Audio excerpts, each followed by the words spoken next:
So, you killed Morello. That must have felt good, huh? We celebrated. Salieri was thrilled, of course. We ran the whole town, practically, and there seemed to be an end to the bloodshed. For a while I felt like a king, until I came to a realization. If a regular guy like me could kill the most powerful man in the city, what good was all his power? Hell, if he hadn't been so powerful, he'd probably still be alive. It seemed to me that no matter how strong someone was, there was always somebody stronger to take them out. So where did that intuitive thought take you? Greediness is bullshit. When you have no money, you think that a few bucks a month will be enough. Then you realize that it wouldn't be bad to have a nice car. You get a great job in some high-up position, but in actuality, you're thinking about going higher. Before you know it, you want to be the President of the United States, and you want to win the war against the Germans. Luckily, that won't happen. Plus, the whole strategy of watching other people's backs has one basic flaw. The whole time you have to watch your own back, in case someone else has the same idea. So I thought to myself that maybe I ought to change my priorities a little. Great Bible story. Laugh it up.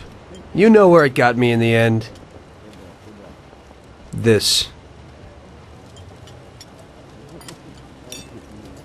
Who is it?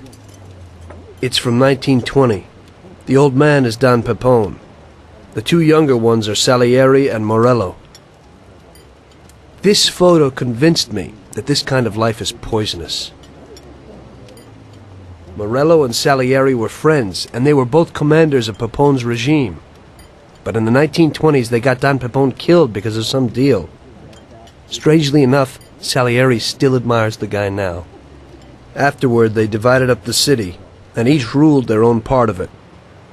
But they started to compete with each other. I ended up being Salieri's instrument of death to kill his best friend, to save him from looking Morello in the eye. It occurred to me that my friends and the people I loved were the same. Someday I'd turn to Paulie and be looking straight down the barrel of a gun. I couldn't be sure of anybody, above or below me. But you were risking your life every day. Being a sharpshooter for the Mafia ain't no bed of roses the way you tell it. It's different when you're living it. When you're full of energy and you're fighting for your life with someone who's like your brother. You're just two soldiers who know what needs to be done, and it all depends on your ability to survive. It's a war. The constant feeling that you can't even trust your best friend is terrible. You are alone, and death can come from anywhere. I'd lie awake at night wondering if the joke my best friend told me was really just a joke, or if I should get prepared for my own execution.